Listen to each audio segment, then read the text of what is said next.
Good afternoon, everybody. Welcome back to Robots and Red Tape. As always, I am your host, Nick Schutt, and just again want to thank everybody who's out there listening today, or whenever you're listening to this. Hope you're having a wonderful day, and just want to remind you that you guys are, part of what makes this journey for me so fun and so successful. So really, thank you so much.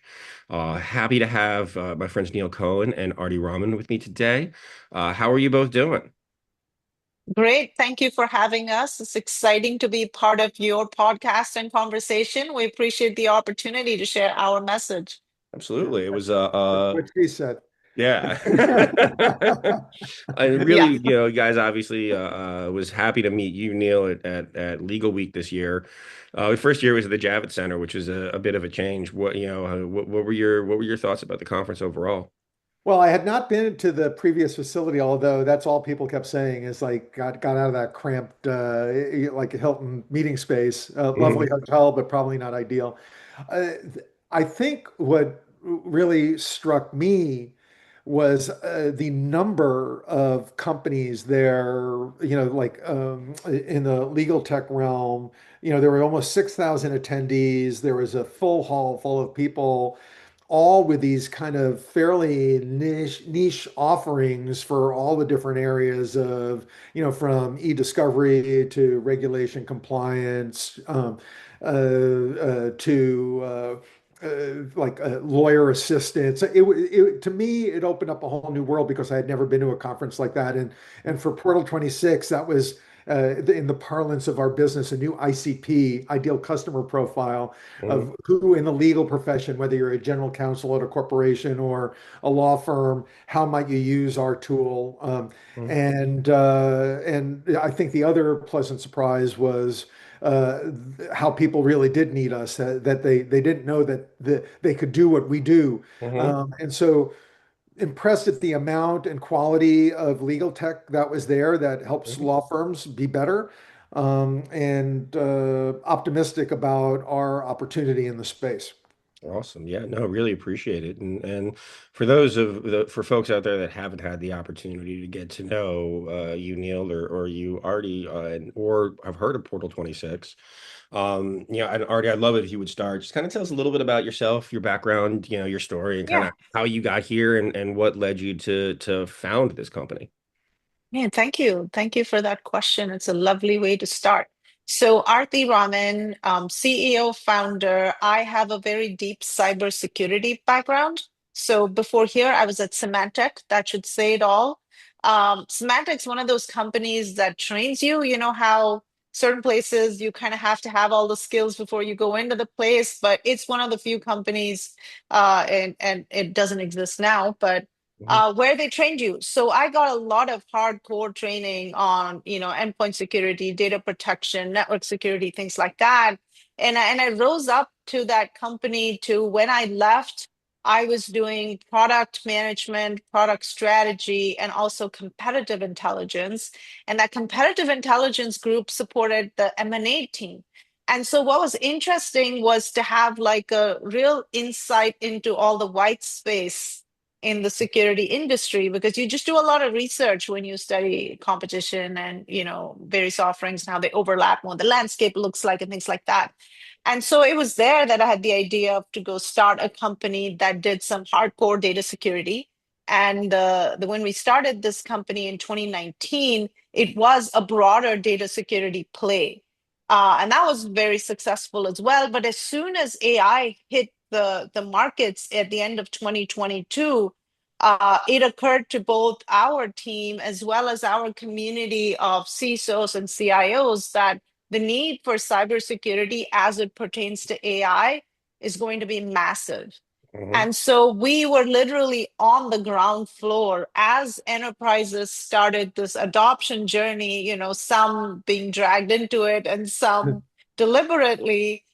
We were right there. So 2023, back in 2023, when many of our competitors did not exist as companies, we had this, AI security, AI governance platform that we grew and built with all of these companies. So the journey to AI security, AI governance, AI adoption for us has literally been from the start of enterprise AI. So it's really exciting. It's the first time in my career I've been literally on the ground floor. As my customers have grown, so have we. So long way to introduce myself, but it's a really exciting way to start because you're just on the bleeding edge the whole time. Hmm. I'd like to add that I think Arti is being a little modest here. It's not often you get to work in the technology industry and create a category. And, Portal 26 was the first company of its kind in the space. And for your gentle listeners and viewers, we have 100% visibility of everything that goes on around generative AI and agentic usage. So this is what people are actually doing, not the model building, but like the visibility into what people are doing. And then that's all signal for innovation and risk and that type of thing. And nobody had even thought of that before. Arti and her two co-founders kind of came up with the concept. So more credit is due to her than she'd like to take. Oh, thank you. Well, so while we're not giving the ball back to Nick, let me complete that description here. So, tactically and practically, what we do is we really easily, like 10 minutes to deploy, we really easily instrument an organization so we can see all the AI. Whether it's people calling public GPTs, whether it's people spinning up models on the hyperscalers, whether it's like agents you're downloading on your own, laptops and things like that. We see all of it. And because we see all of it and we can inspect all of it, we've been doing this for years now, we can organize it for you. We can tell you people are doing bad things. We can stop bad things from happening. We can tell you where the value is, where the use cases are, what you should build, what you should buy, whether you're licensed, whether you're not licensed, like the enormous amounts of visibility and information you can get is something that is desperately needed. Because look at Hmm. all the people trying to make decisions on AI, right? They're doing it literally blindfolded at the moment. So there's a lot of power in the tech and there's a lot of power in the data. And we do both the enforcement as well as the analytics. Hmm. And maybe that's a more complete way to introduce us. So think about what I said and Neil said and I said again, and that's your answer. Yeah, no, awesome. Really, I appreciate that. I appreciate that. And I think that, one of the things that I hear a lot from leaders, and then this is also something that's very, very important as you look at and think about AI usage within companies, right?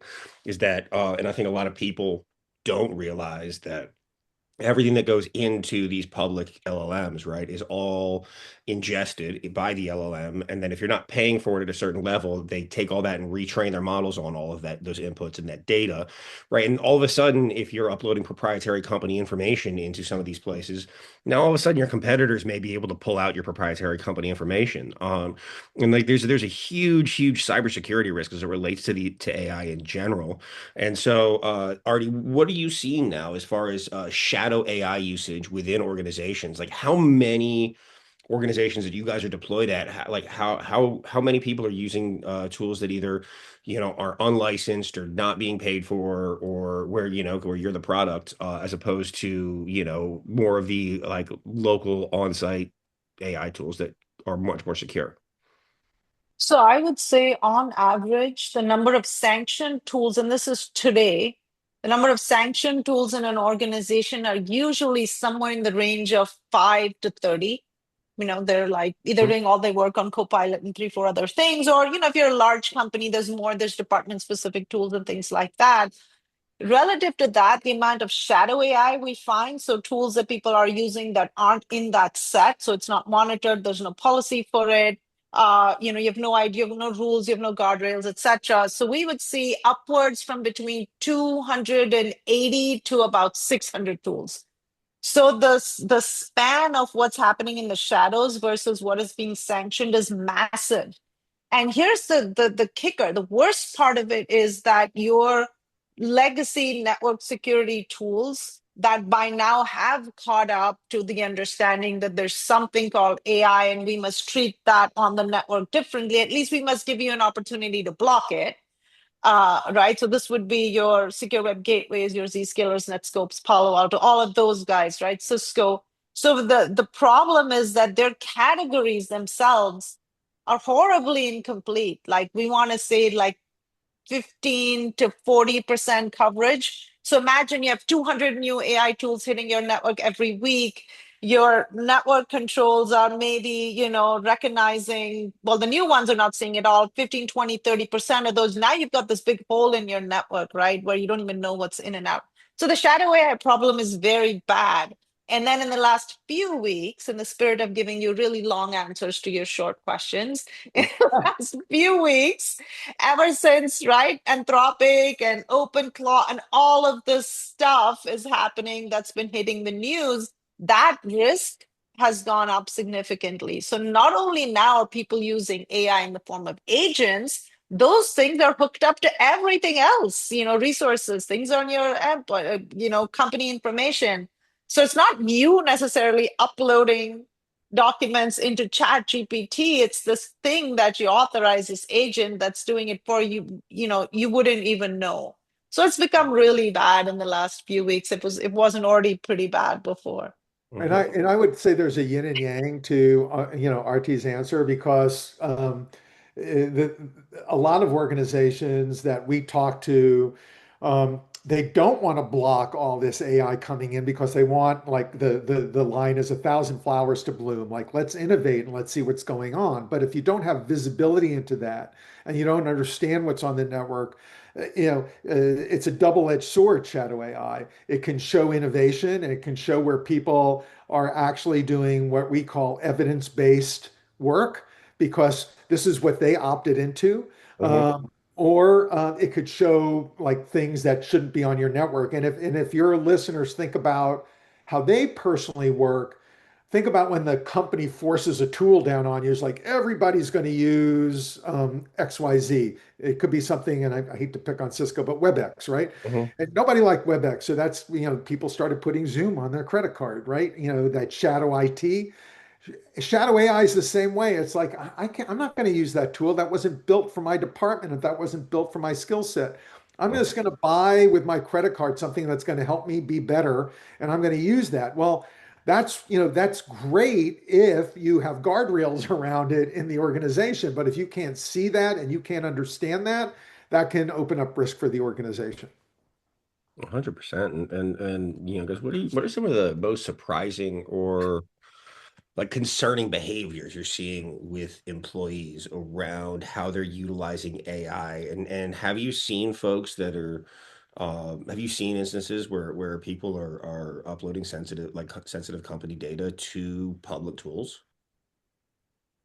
All over the place, unfortunately. So we see people doing things inadvertently for the most part. And so it used to be where someone's really sincerely, firstly, wanting to adopt as, as one should, because if you don't learn and embrace new technology, that sort of impacts your own career. So it's be a lot of people being proactive about engaging with AI, but not realizing that their work involves something, it doesn't have to be credit card numbers for it to be sensitive, right? So you've got people in financial services whose job, let's say, they work in the fraud detection department. Pretty much anything they put into an LLM is usually sensitive and they don't realize that. People working in human resources, so people going to public GPTs to upload information, it remains a massive problem. It has become only worse since personal AI agents have basically exploded on the scene. Now you can basically take an entire business workflow that you do and hook it up, to agentic capabilities. So this thing now has access to your email, your files, all of Mhm. your entitlements on the network, and you've given it the keys. And so then it's less about, did you know the policy? Did you not know the policy? It's just that, not everybody is an engineering savvy individual. So you're likely to make big, big mistakes. So Mhm. we're seeing all of that. We're also seeing, believe it or not, behaviors that would get you arrested. So we're seeing where on the other end of it, is a nation state that's malicious, that's got data collection mechanisms that are set up through AI sites. And the way AI goes across our network is a little bit different than how typical traffic goes across our network, because the information that we're sending to an AI is wrapped inside these prompts now, right? And that looks different on the network. So you really have to have the tech to extract those prompts to understand if it's sensitive or not, as opposed to, your usual old-fashioned regular expression type things that scan your network traffic. So we have actually seen where data was being sent across in using AI, where the FBI had to be called and things like that. Mhm. We see HR violations all the time, people using AI to produce content that they shouldn't, or create content that they shouldn't, that either violates copyrights or HR policies. So it's all over the place. But and then a final point I'll add is there definitely are the haves and the have-nots in terms of information. So Mhm. we might be among the smaller proportion of people who understand the risks of AI. Because you live it, you breathe it, you talk about it, you're engaged with it. But then think about like my parents' generation, or people in between, or people in locations that don't have access to technology. For them, it looks no different than what they did before, but it's got all this power of consuming and ingesting that information. Yeah, So well, all in all, I think it's red alert, basically. 100%. I find it fascinating when I step outside of our little AI bubble, right? Folks like Yeah, us who, work in it, or, talk about it constantly, or, are in the technology space. But when you get outside of that, right? Like I have friends that are auto mechanics, right? They have yeah, no idea what this is, right? We have friends that are, yeah, work in warehouses that are not in these spaces or in these bubbles and thinking about things, but any of the depth that we are and we do, and they don't really understand or see what's in the process of happening right now. It's fascinating to see people step outside of it, and when you step outside of it and see what is actually going on and what's actually happening, and I'm not surprised that there are people that are doing illegal things, or trying to, or breaking yeah, breaking policies, or like, there's a lot of different ways. And then, but also, like, all of the information going out and back, and, like, it depends on what model you're using as well, where that data is stored, right? If you're yeah, using like like a Grok or something, or versus an open AI versus an Anthropic. They're all these tools are very, very different. They provide different kinds of answers as well. yeah, And that's before you start talking about, AI overseas. And then to your point, Artie, about like the data collection, something that I think about a lot is, like Google and Meta have made hundreds of billions of dollars selling search information, right? And what you're searching for, but the amount of the kind of information that you're giving in a search, where you're essentially yelling at a browser to bring you stuff, right? Food near me, right? It's like three words, right? But when you have a back and forth exchange that lasts, 10, 15, 20, 30, iterations back and forth, think about the amount of data that, or I should Yeah, say, the different kind of data that's gathered and yeah, collected, the yeah, granularity of that data, and what that is going to enable these companies to be able to do for you. It's yeah, just very, very, very different, and the risks are different. And I think that most people don't actually understand what's going on as it relates to that. yeah. no, Well, I go yeah. ahead, go Oh, well, ahead, I Neil. was gonna just say, like, I'm a marketer, right? Hmm. But I often say to people that myself and our ilk are the cause of all the ills in the world, because of all the stuff that you're just talking about, which is Hmm. this ability to hyper target and understand almost everything about you at the end game to sell you something. It might be more software, but it could be soda pop, and it could be a political idea. And so, and I don't think, to your point, Nick, that people do understand even how much more their privacy they're giving up. I taught at SF State for many years as an adjunct, and it ended at the pandemic, like most did for adjuncts. But I used to ask my class at the beginning of every class, how many people in this room think you have privacy? And this was again before all of this, right? Hmm. And not a single student would raise their hand. Yeah. They all knew that everything they did was up for grabs, but they were okay with it because they knew about it. But I don't think everybody else is so savvy. So, Well, yeah, I mean, think about, we used to say you are the product. I mean, yes. that has never been more true. And the scary thing is, I don't even think the producers of the models and the frontier technology are actually aware of all of the implications of where we're going. It's almost like it's a bit of a runaway train. It's going in that direction. We're fighting. We're, trying to win the race and we're not quite sure where the race ends, and I feel that's the reality. So there's a lot of a lot of the intellectuals are trying to figure out what does the world look like, if AI does all the work, how will humans ever earn anything, and if there's only production and no consumption, what happens? But I think all of those are valid questions, and it's a little bit further than your question that you asked, Nick, but Oh, let's talk 100% in about it. agreement. No, let's talk about it. I'm down to get philosophical, Artie. You know? It's your show, you guide it. No, I mean, I think that there are a lot of structures in our society that are antiquated, right? There's a lot of them. And I think that we're watching a massive amount of change, right, happening right Yeah. now. And I think that one of the things that I like about your product, and I had the opportunity to Neil showed me at Legal Week everything and how it works is that there's a Mhm. difference between, you know, AI governance in theory and in practice, right? And you're able to give granularity into what's going on in the network and what's going on inside of a company so that they have the information to properly govern a lot of these tools. And I think I bring that up specifically because, I think that to your point, it is a runaway train, right? We're committed, right? And something that I always like to remind people of is that the AI you're using today is the floor, right? This is the worst it's going to be for the rest of your life. And I'm sure you guys have seen all the news with the new model that Anthropic just released, Mythos, right? Mhm. Which is finding, I mean, essentially can just find security vulnerabilities all over the place, right? And if you're not in, and I think that there's a lot, I think there's some tech companies, some large tech companies that I won't name that are essentially paying to Anthropic not to release this product so that they have an opportunity to try to patch some of these things because of the number of security vulnerabilities that they're finding within within these massive programs that they have.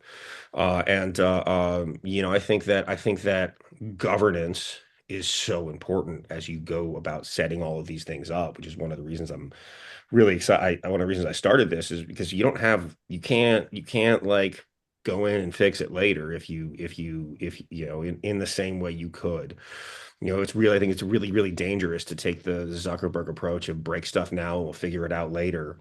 And I think that, it's just again really dangerous. So Well, yeah, well, Nick, at the enterprise level, it gets very expensive, and we know with a lot of our customers, but you've heard it out there. There's been MIT research, PwC research, Bain research, like all the big, that these, people are going into it head first and then finding out that they're not getting the ROI. They've spent a lot of money. It took them 3 or 4 months to figure out what to test, and then 6 months later, after they tested it, it didn't do what it was supposed to do because and the big challenge there is people are doing kind of like this thumb in the air approach, this consultant approach or this management approach of saying, here's what we think our people should be doing and how they should be doing it.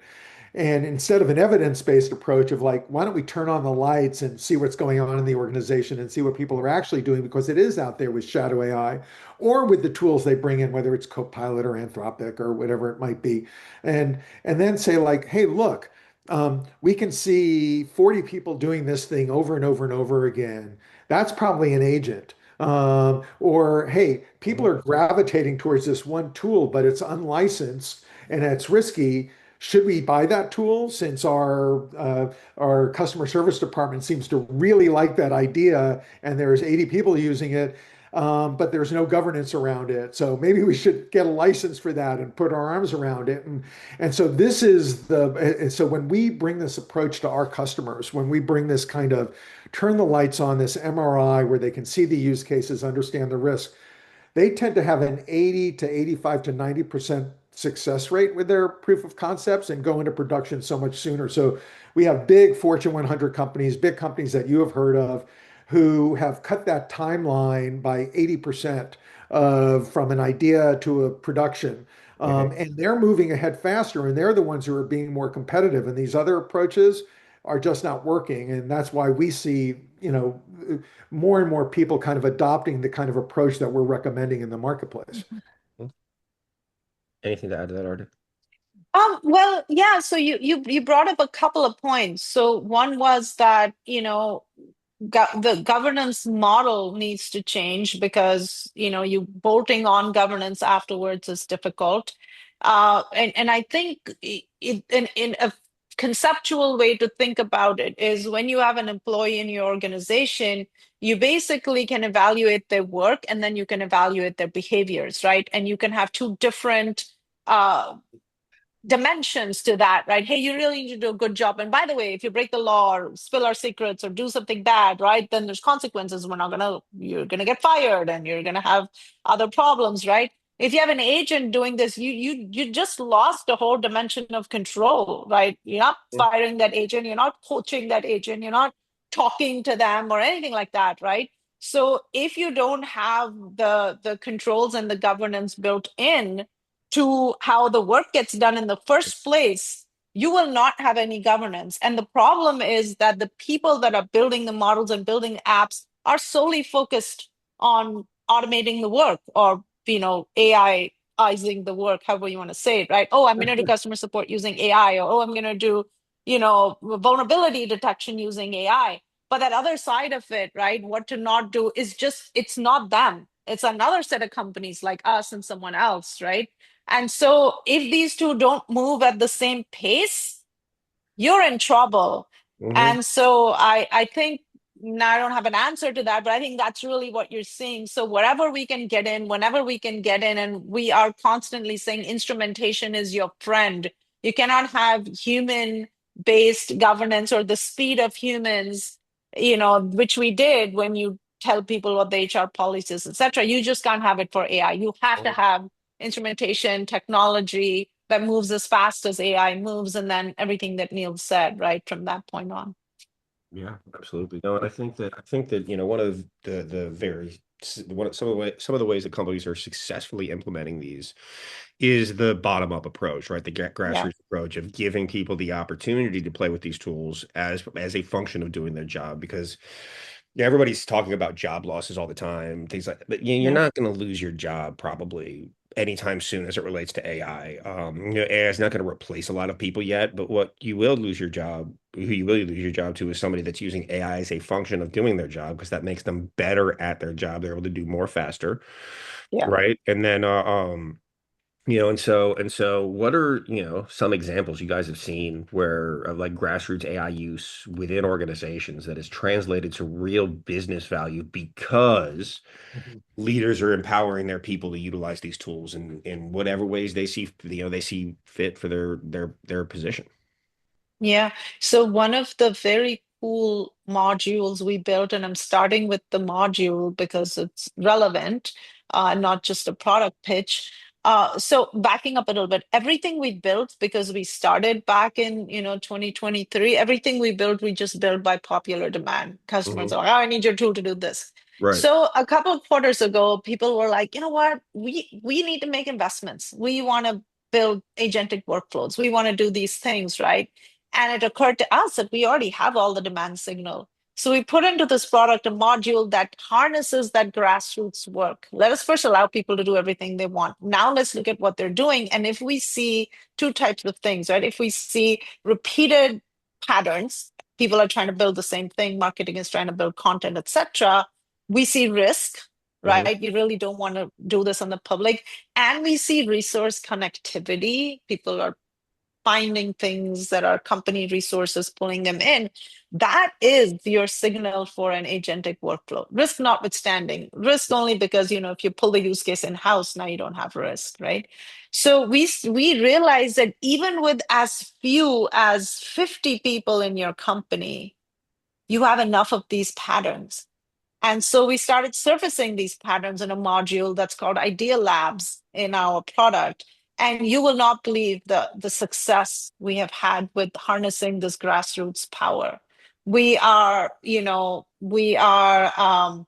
I guess, nudging forward investments in SaaS-based AI tools. We are nudging forward agent development, application development, new products, things like that. It's a really nice example of how the power of grassroots is turning into value. And to complete the loop, we'll also do like a KPI-based productivity analysis. So you can build this thing and you can say, what are the KPIs you want impacted? This thing is supposed to improve my customer retention rate, or this thing is supposed to, improve my time to shipping product, or whatever it is that you do.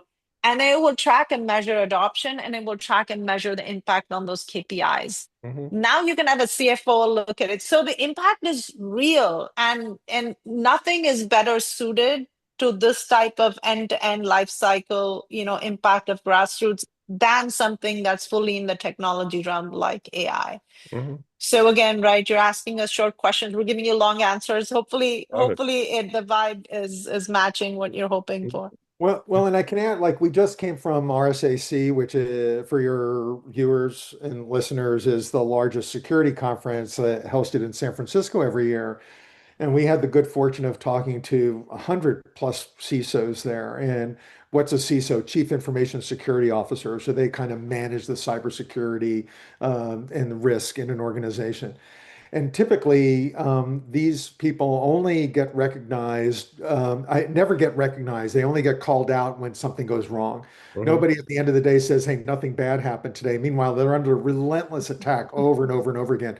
And security is their purview. But we heard from them over and over again is that they have become the doctor no in the organization Mhm. to AI adoption because and the reason why is because they don't know what to invest in. They don't know what to allow in. And over, we heard from CISOs this same refrain of, how do I become the business enabler for the organization? How do I open up the doors and yet put my arms around risk? And so when you start talking about where's the success stories, we literally have CISOs coming up to us as like, thank you for this, because now instead of being the blocker in the organization, we're actually contributing towards the business objectives of the board and the C-suite, which is going like, hurry up and do this now, get this done. And the CISO is going like, hold on a minute, Mhm. like you can't go that fast, right? So Yeah. we're matching this yin and yang of defense, like securing it, but going on the offense of and that's been a big change. Like this has taken about 2 or 3 years for this kind of concept to kind of take root. And I Yeah. think it's going to change the way CISOs are perceived in the organization. Knock on wood for them because they've got a tough job.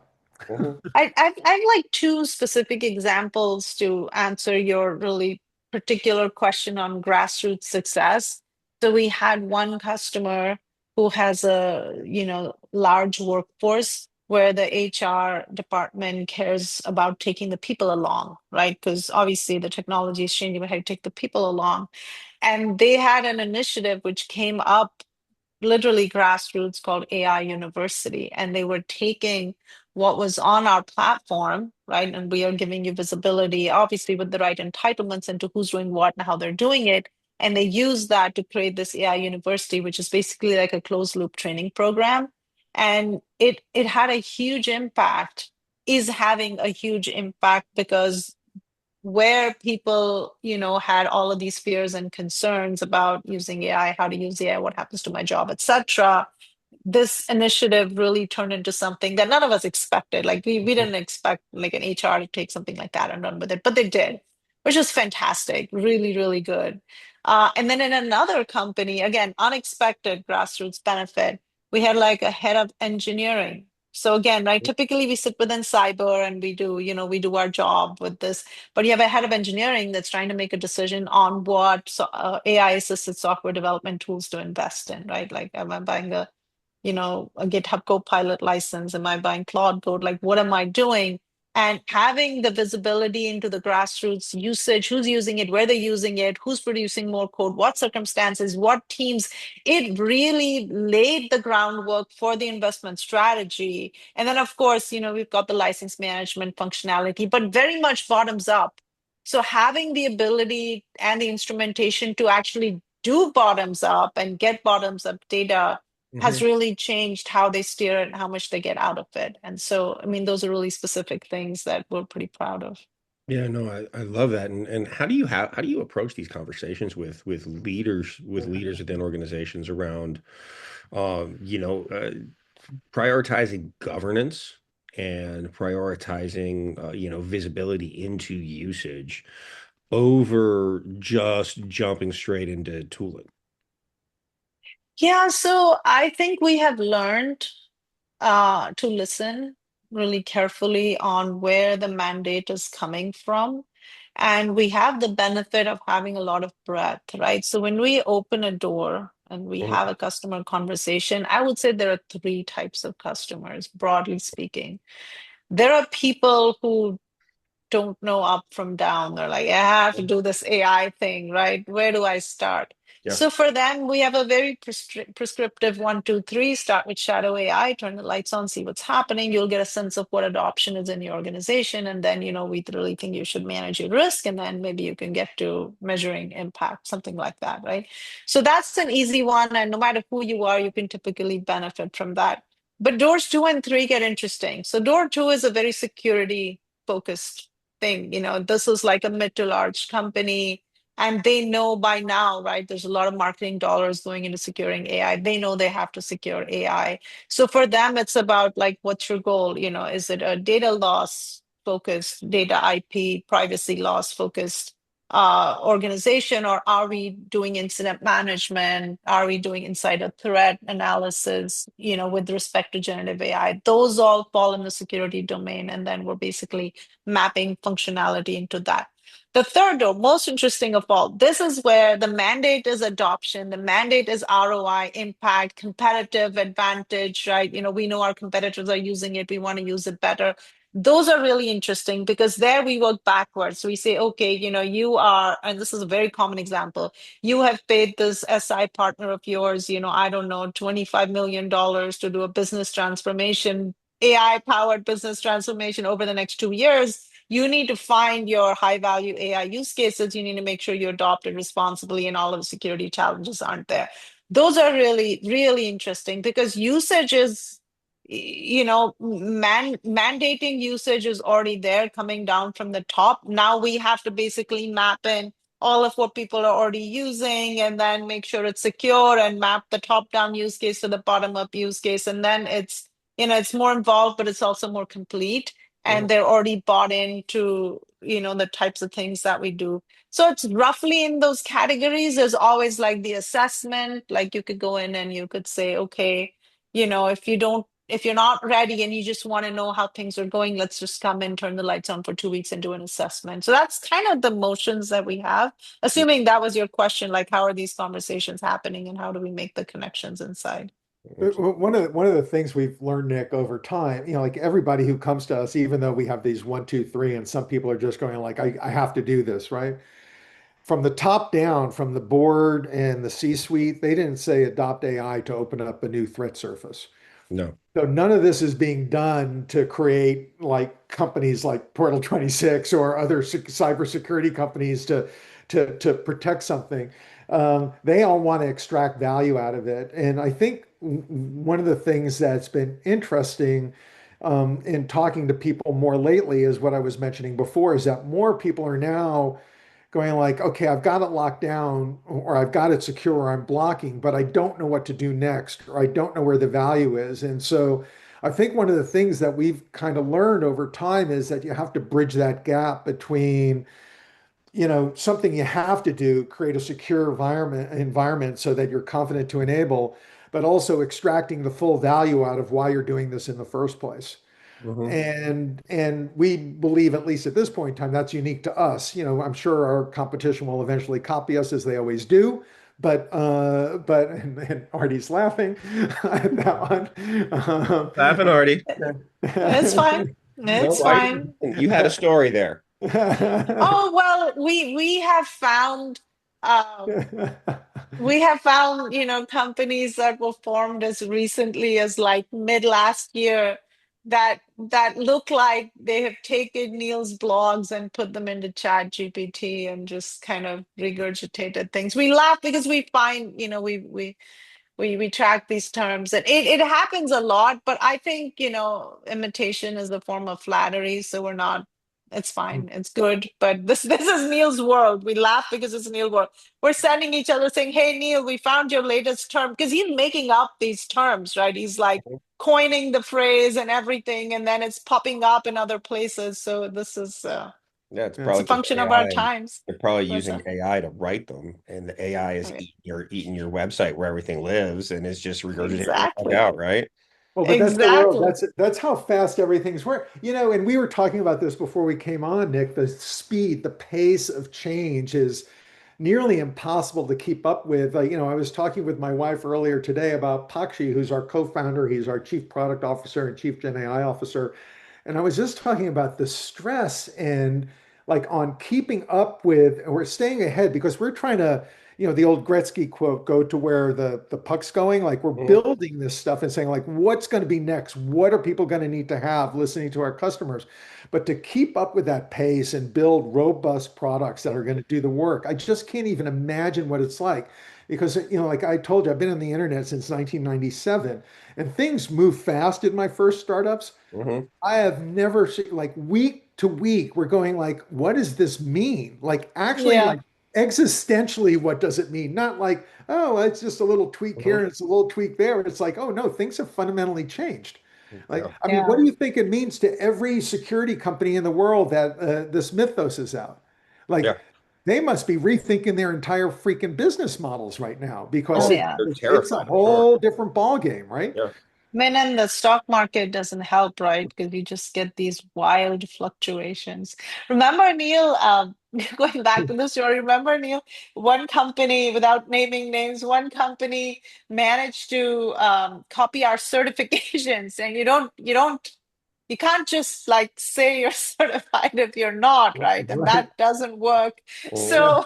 So we then noticed that they were like very fine print saying coming soon under the certification, but the SEO and the answer engine optimization picks that up. So Mhm. that one really made us laugh. We're like, yeah, it took us 2 years to get the certification. You've not even Mhm. been around 2 years. So Right. that's Uh, Anything to just add, Neil? pardon me? Said anything to add to that? Oh, me? No, it's just part of the day, you know. I mean, you could do a whole episode on what's changed for marketers because it's crazy. But it's still at the end of the day, it's do you have the right story? In Silicon Valley, there's an old mantra that it's not the best product and technology that wins, it's the best story. yeah, And we're battling that every day now. But that I don't know if that's important to your listeners and just saying that the pace of change is so fast, and what the customers are thinking about. Like one day our CISOs were worried about what the users were doing, and in one week that all changed to agents, and that's all they can talk about. Meanwhile, maybe 5 to 10% of these companies have agents in them. Mm-hmm. So, the reality versus the hype and where their worry and their, is yeah, is like there's this huge gap. Yet that's where the conversation has gone. So where's your agentic protections and what's your program for that and all that kind of stuff where, yeah, a week before nobody was talking about it. Just think of Clawbot. I mean, it was crazy what happened.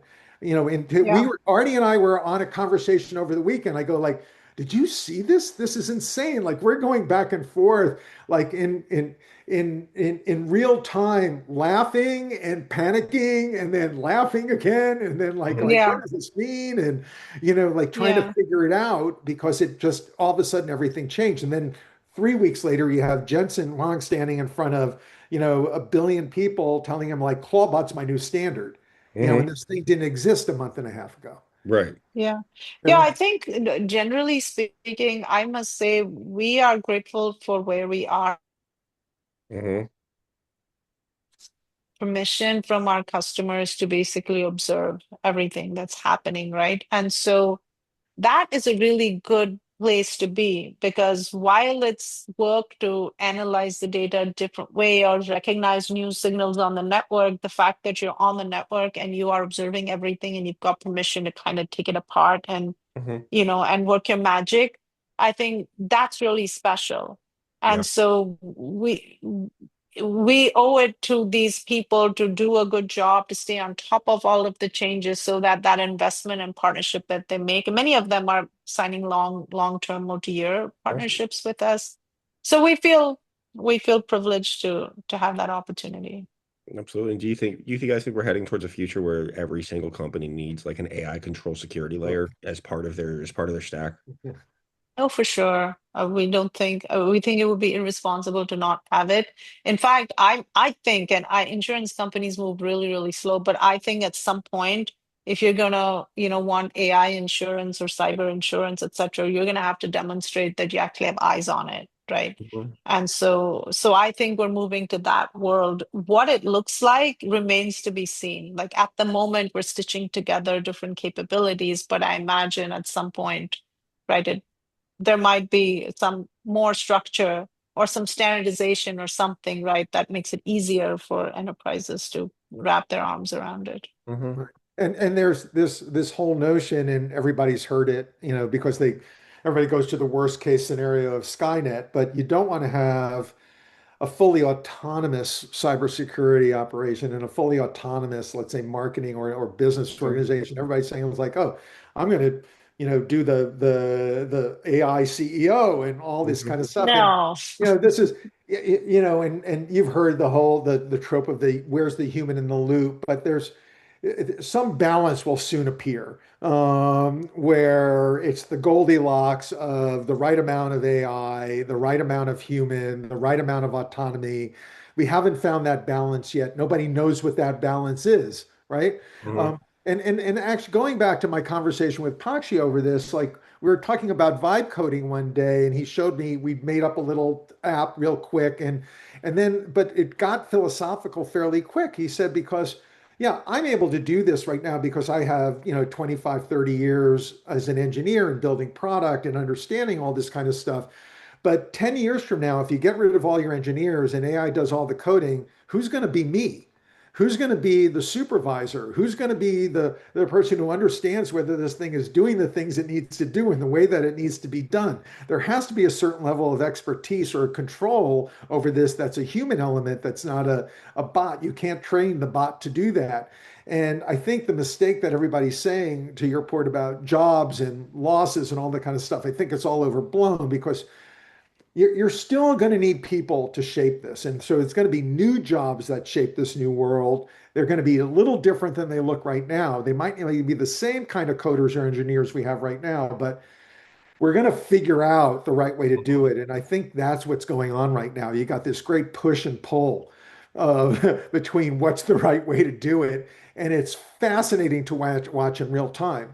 I mean, you've got people who and like not to like again personal opinion here, not the company opinion, where you have Dorsey's company saying I'm laying everybody off because we're going to be this AI, but really covering up what I think is overhiring and Mhm. a bloated company, and just passing it off onto something else. Whereas you have other companies who are creating entire departments to figure out new products, new directions, new profit streams. They're not laying people off, they're bringing people in to master this technology and create new revenue streams. That to Mhm. me seems a smarter way to go, even though you're going to have some of this corporate bloat go, and you're going to have a lot of people blaming it on AI, but it's not AI. It's Mhm. just it's just maybe they overhired during the pandemic. Mhm. Mhm. Yeah, no, and we've seen a lot of that, right? Where, frankly, they did overhire. A lot of companies did, but also headcount used to be the measure of success of the company, right? It was Yeah. how many people do you have? Is 110,000 better than 105,000? But is it just like, you're just going for high score type thing, right? It's like everybody just wants the most people working for them. And I mean, it's really interesting to kind of see how all of that is happening and how it's going to continue to happen. And I'm with you from an autonomous perspective, right? Like that worries me as both of I'm sure you guys both heard that Anthropic was in March labeled a supply chain risk by the government because they would not allow their agents to be used for fully autonomous weapons and for Right. mass surveillance, right? But we know there are other people that are happy to do that, but I don't know.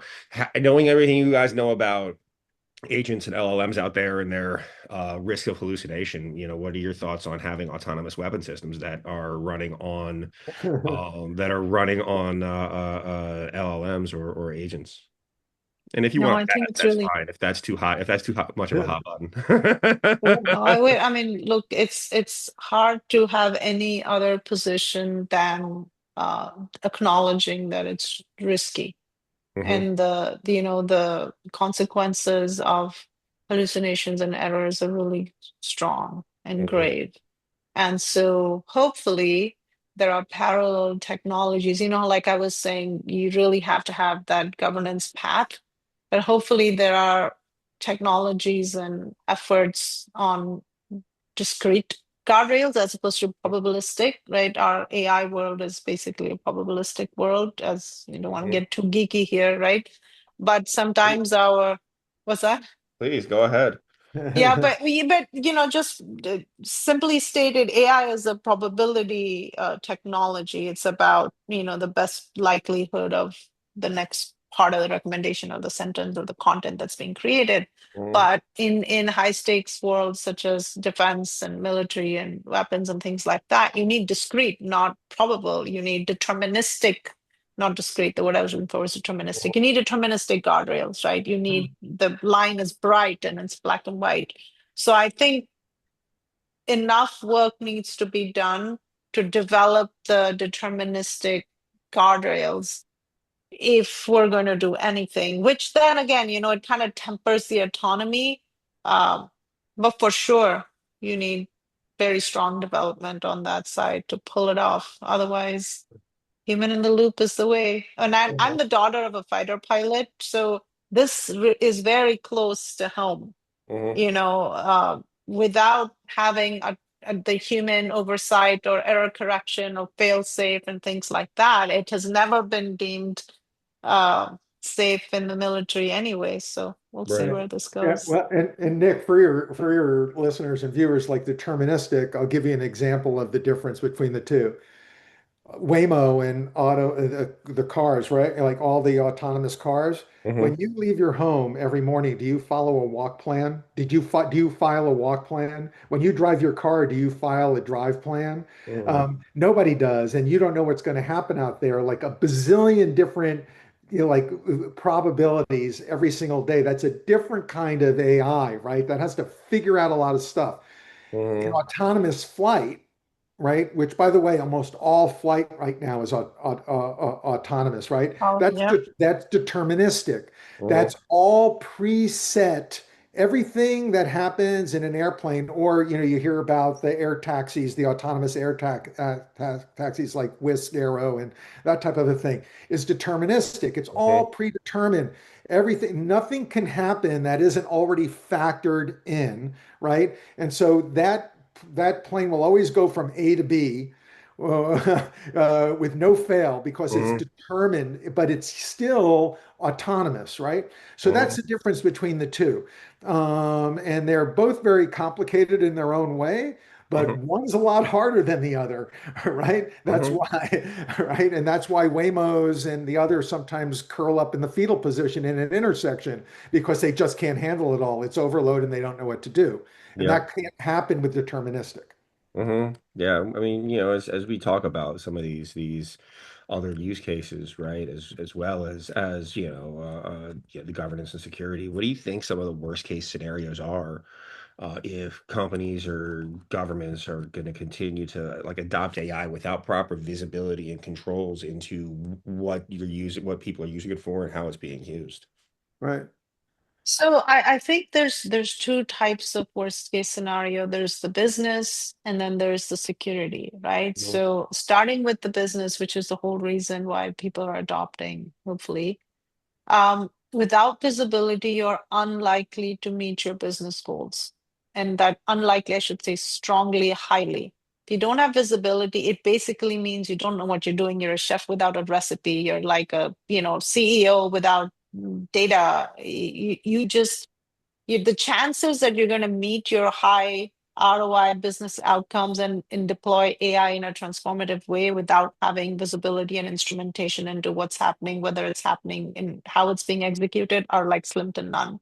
So Hmm. I feel like that's a consequence. And if you're doing it for no other reason, do it to serve your business purpose. Make sure you know what's happening and why it's happening.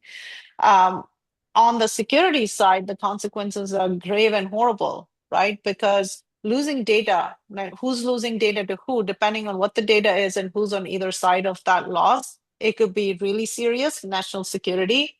It could be, not so serious to the country, but pretty bad for you, identity, right? Personal safety. Hmm. Um, and it'd be everything in between, creepy, right? So we think that, I mean, I think about my parents, senior citizens, right? If they are not educated on researching medication Hmm. on Yeah. Google with and without Gemini, right? Like one is reasonably safe. I can look up, whether I should have Advil in combination with Tylenol or not and kind of get the right answer. May or may not be true if you use AI, right? And then, so the consequences are pretty dramatic.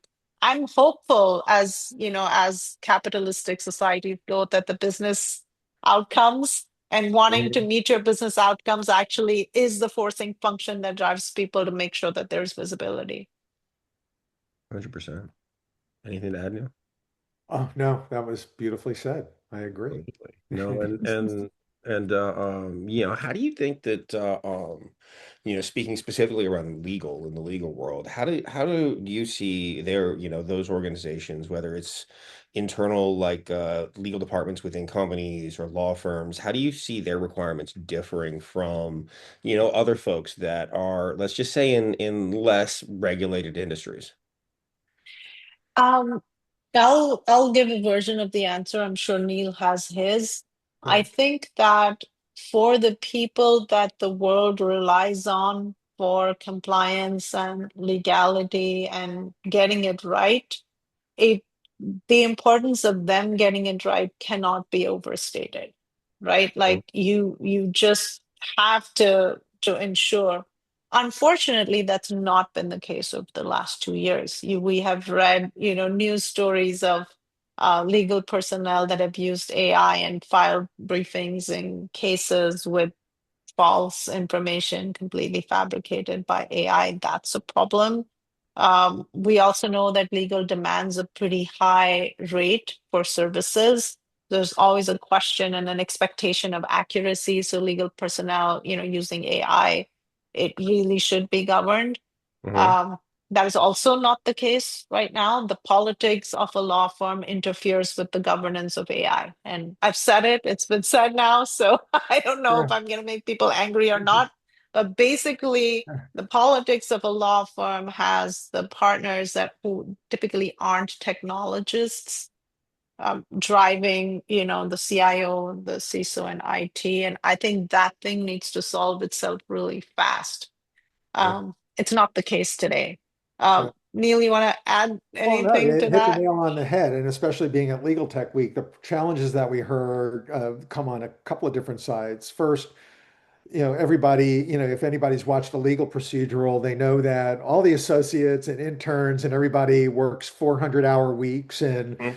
is digging, digging, digging, and there's a reality in that, right? Especially if you're trying to make that partner track, and so finding ways to increase your workload and amplify yourself is very common, and that amplification sometimes comes with risks. And you're doing that in an environment that's a highly rules-based environment, like everything is set on precedent and what's come before it and previous rulings and citing cases. And so we've all heard like citing cases that didn't exist because it makes it up because AI wants to please. So what the biggest things are trust and confidence that come out of all this legal research and e-discovery. But there's also this new thing emerging that your prompts now can be used in discovery, like what was a company doing and how did they use that and all that kind of stuff. So is that being stored and can you discover that? And can you audit and do the forensics to prove that Mhm. you're doing all the right things? And yet that audit trail has yet to exist unless you do logs and throw a bunch of bodies at it and Yeah, that kind but of a thing.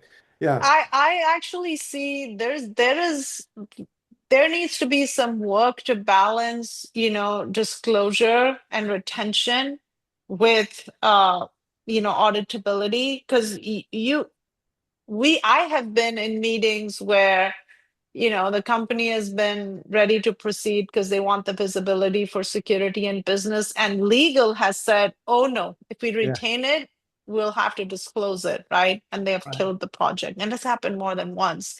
right. And we've looked at that and said, wow, okay, I guess it's only 2024. We have to give this as like 2024 stories. They have to give Mhm. it a couple more years before this is like not okay. But I don't think we've crossed that over to that point yet. I think there is still a conflict between retention, disclosure, risk of disclosure, Mhm. Right. not having audit, and they're like working Well, at that's cross purposes. true. Yeah. Yeah, we have had people, but there have been some precedents handed down around prompts, and we'll see Yeah, where that yeah, goes when yeah, they get challenged because they're getting yeah, challenged in court. Mhm. But yeah, on the other side, and Artie, you leaned into this when you said the cost. So clients now know that AI is available. Mhm. And so you're charging me hourly for your work. It should take less hours to do this. So they want to see a break on their bill. Mhm. And we yeah, heard this from some of the people when we were at Legal Tech is like, we're getting pressure from our clients to yeah, like Mhm. justify the amount of hours that we put into any particular case. And they know that if we use some of these tools, we can compress that by 20, 30, 40%. Mhm. So what are you yeah. doing about it and what tools are you using? So when you combine that pressure to be more efficient from a cost perspective and the pressure of all the associates and everybody doing all the research to find any shortcut to amplify themselves, Mhm. it creates an environment where there's going to be more demand for these tools. And Yeah. that's what, and at least some of the stuff that we heard when we were there on the floor. Well, the funny thing is, at least in early 2025, which is where my next example is from, certain mid to large law firms were charging about between 100 and $250,000 to craft AI policy for the Mhm. mid to large enterprise, right? So now but it was all geared towards humans saying you shall not do this and you shall not do that, right? Things like that. And I think that world is changing because when you have no ability to enforce the rules at all, Mhm. um, the nature of the rules needs to change, right? And then Correct. of course look in the mirror. So I think a lot of that needs 100%. to change. Yeah. No, 100%. And I think it's really interesting to kind of see how this market is coping with the change and the speed at which everything's changing, right? Yeah. Because that's the thing is that there's always been change, but the pace of change has increased and it's going to continue to increase, I think, as we continue to move forward. And I'm not really sure that anybody's really ready, whether this is Yeah. organizationally, like at a government level, in organizations, small, medium, and large, for how fast things are going to change and how fast like the nature of society itself could change. Um, and how work is going to get done. Do you think that there are organizations that are truly prepared for how fast everything is going to be reshaped? Yeah. And what do you think, which do you think there are ones that are closer to being ready, and what kind of what are what is the differentiator between those that are really, really not ready and those that are like maybe a little bit ready? You know, what is really unique about this change is that what is happening to businesses and enterprises as entities is moving at a completely different pace than what's happening to people and how they're using. Mhm. And the enterprises are made of the people. So Mhm. you've got this like dichotomy, right? How it's developing. And I would say the enterprise path is like too slow for what is needed because the true pace of adoption is being driven by the people that are adopting it, but Mhm. the governance and the preparedness is being driven by at a corporate level, and they are like orders of magnitude moving at a different pace. So the best of organizations is woefully ill prepared from what we can see. Mhm. And then the question is like, who's writing the report card? Like, who is measuring whether you're ready or not? If you're doing real world consequences, right, like events, incidents, success, etc., we're far from even having a framework for measuring that. Like, who knows who's being successful, who's, and we won't know until something really crashes and burns or someone really comes out ahead, and we're just like not there. In the meantime, the report card is being written by people that are, writing them for whatever reason that historically did McKinsey, but like there are people that are saying, oh, well, this business is really ahead and they've done this transformation and let's write a case study or whatever. And that I feel is a little skewed towards enterprise programs, right? So that is skewed towards, oh, well, look, we applied AI to the supply chain for this large agricultural enterprise and we did things faster and, we whatever, save these costs or whatever that is, right? So you see where I'm going? Like it's a non-answer answer, but I feel like we don't know. Those that are saying they're ready are ready in very specific ways for initiatives that are being reported on, so to say. But otherwise, from where we sit and the metrics that come up through our system, there's not a day that goes by where we're not like, wow, some executive at some customer feels like a huge light bulb just went off. And Hmm. so anyway, so I mean, it's a bit of a non-answer. Neil is really good at taking my ramblings and turning them into precise sound bites. Neil, how would you say it? Well, first on the value gap between what people are doing and what the enterprise is doing, people think I've cut my time in half, right? They'll Yeah, tell you what the value is immediately, like, oh, I did that yeah. job in half the time. So that's a no-brainer, and that's happening. Now, whether the stuff's any good is another question, but they believe it, and that's what's important, right? They think they're getting the value out of it. Where I think a lot of the change is happening is at the departmental level, and I'll use marketing as an example.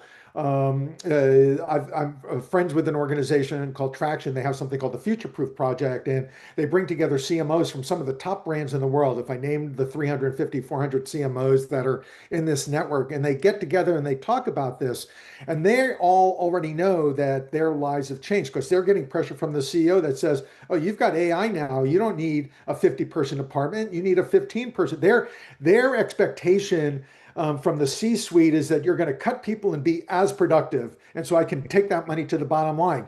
They're looking at it completely differently. When I've been to a couple of these future-proof meetings, and they're looking at it and they're going like, wow, look at all the different things I can do. I can find new markets. I can market better to this ideal customer profile. I can find new ways in. I can do this. I can do that. Stuff I couldn't do before. So they're looking at it as like a force multiplier and an amplifier, and Hmm. they're even rewriting their how they do business. Like I know one company that actually did an engagement with one agency to reimagine their marketing department in the next year using AI. What tools should they use? For Hmm. what should they Yeah. use it? Like doing a full analysis, and then what should be the JDs, the job Right. descriptions for all of those things. So Hmm. at the department level, I think there's a Yeah. high level of motivation because they're getting the CMO or the head of engineering is getting this extreme pressure from the C-suite. So they're not necessarily enterprise-wide programs as opposed to department-specific programs, but Hmm. yet back to the point, they're invisible. They don't know what's going on. They have no way to measure Well, success or the metrics once they start doing these programs. Hmm. well, I was going to say, let's use ourselves as an example. So this is, live exercise here on the show. I would say that, so my co-founders, one runs product management, the other runs engineering, right? So there's the three of us. Hmm. Um, our job as a startup is to make our dollars, every dollar that we earn, we want it to last forever, right? So engineering for us was the first to transform. And I would say that relative to 2 years ago, we are at least at 3x the capacity for the same number of engineers. Now we've grown engineering as well, but proportionally so. Yeah, of So course. I would say 3x outcome. So hugely successful. We're a small company and it's all visible and we're supporting. Product management for us was a second tier. So product for the last year, engineering, since the beginning, has been doing some product management increasingly. So now instead of hiring a new product manager, another new product manager, last night my head of PM and co-founder were talking, and he was like, you know what? I think I don't want a new headcount.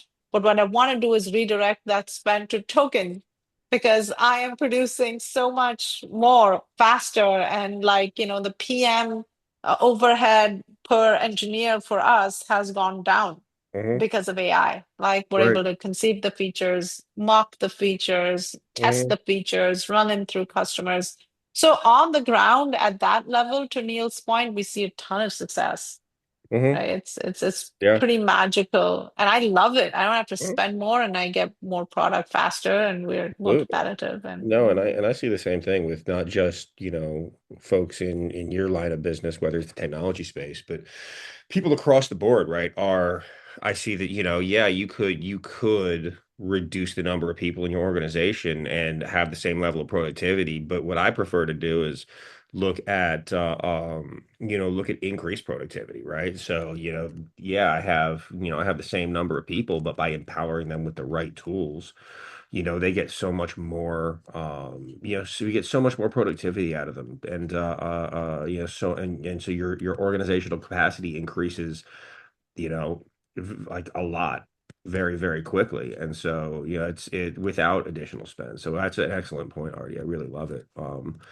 But, Well, I and think, this is like inserting a commercial message. One of the things, and it looks like we lost Artie, but one of the things, hmm that, we quickly did was to enable department, in our tool, hmm departmental level visibility for right. that department head without looking at the other department. So it's like, we're going to let you look at your category and what people are doing and get that visibility. And then you can manage your KPIs from the bottom up versus, the company CEO said, we bought Microsoft Copilot or we bought Anthropic or whatever that macro tool is and make it work.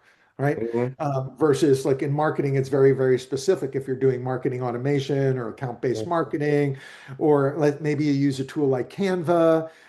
Maybe you have other AI data sources of companies that are out there that are doing it, like Blue Ocean, which is an agentic platform for hmm brands.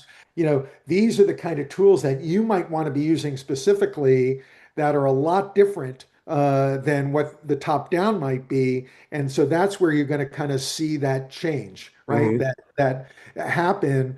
But you have to give the department people that power, that the tools to be able to see and manage. Because if you're the CEO and you say like, CMO, CTO, or whoever you are, here's the KPIs I want you to live to. Well, give them the tools they need to manage to those KPIs. And hmm right now, nobody has those. And so I was doing a commercial message that we at least enable Yeah. that. now that's awesome. No, Sorry, 100%. lost internet. Yeah, it Back now. happens. It happens. But I love your point about getting more productivity from the same number of resources. It's fantastic. But as we get ready to wrap up, is there anything that we missed or you'd like to discuss or bring up or talk about that I forgot to ask because I was deficient in some way? I'll go Oh, well, first, and you're then not deficient. yeah, I'll go Go ahead. first, and I'll let Arti finish. First of all, in the startup world, I always have a saying when I coach and advise people: things aren't as good as you think they are, and things aren't as bad as they think they are. So, if you kind of just like look at the world and what's going on and all the hype, there's a lot of hype, there's a lot of angst. There's a lot of people who are worried about their jobs and all that kind of stuff. And I'm not saying that people shouldn't be concerned or shouldn't be paying attention, but just like every change in history of technology, like going back to the printing press, and people would go like, "Are you kidding?" But like the printing press, this is a Gutenberg moment, just like the Industrial Revolution, and just like I'm old enough to remember when they put a laptop on my desk, and like a million people lost their jobs because they were doing word processing and typing. But it also created the IT department and cybersecurity and like trillions of dollars of economic, productivity. So, and people had to relearn. Like not everybody used to know how to type. Nobody Mhm. knows that, right? Right. Right? So Well, so people like fundamentally, this is one of those moments in history where things will fundamentally change, and people are just having trouble wrapping around the pace. What I would tell people is don't fear it. Just educate and embrace it, and go at your pace. But if you if you block it out, you will miss on it. And I'm talking about people who are 20 years old, and I'm talking about people who are 50 or 60 years old, or in my case, even older. Hmm. Like you got to wrap your arms around this thing because it's how stuff's going to get done. And it's not going to be whether it differentiates you in the marketplace, it's going to be the minimum standard. So, like whether you think it's a trend or not, it's not, it's a fait accompli, it's happening. Get your arms around it. So that would be what I would say to end it. I don't know where you want to go with this, Artie, but that's my message to Well, your listeners. similar, I was going to say, I think as a founder, because you have us on this on your show talking about our company and our perspective, having this organization of ours. I think as a founder, I would say AI has become the grand equalizer. Like I used to joke when we're a pandemic company, right? We did a lot of our early days during COVID. And at that time, I used to say Zoom is the great equalizer. You would never know that we're a startup company back in 2022, 2019, 2021. Now I feel like in a much more grand scale, AI has created these opportunities and this incredible, opportunity for personal growth, professional growth, world-changing things. So in that way, I think it's a real gift to be, alive at this time and to be an entrepreneur at this time and to have our friends together in our company solving these problems. Uh, so it's a really positive thing, I think. And, today here we are selling governance and security, maybe at another time we'll be doing other AI related things. But I really do see it as a net positive. I feel it is just incredible to Hmm. witness this, what is happening in the world. It's Yeah. absolutely fascinating. No, really, really, Mhm. really is. And it'll be really interesting to see how we navigate this over the next 5 to 10 years. And I know that you guys are going to be instrumental in helping with a lot of that as you are able to help give people visibility into how these tools are being used within organizations. So really appreciate it. Love everything you're doing. And Artie, thank you so much for coming on today. I really had a great time. Thank you. We feel the same way.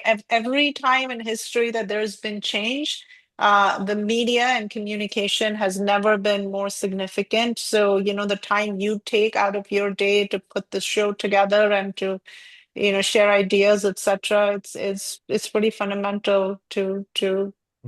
to what's happening. So thank you for doing your part. Yeah. Thanks, Nick. Appreciate it. And by the way, it's not 5 to 6 years. I think it's 5 weeks. 5 minutes, it's tomorrow. While we've been on the show, who knows what Anthropic did, right? Yeah, I got to check my Literally. feed. Yeah. There you go. Well, thank you guys so much. Really appreciate Thank it you. again. And everybody out there, thank you so much for listening to Robots of Red Tape. As always, Nick Schutt here signing off and hope you're having a great day.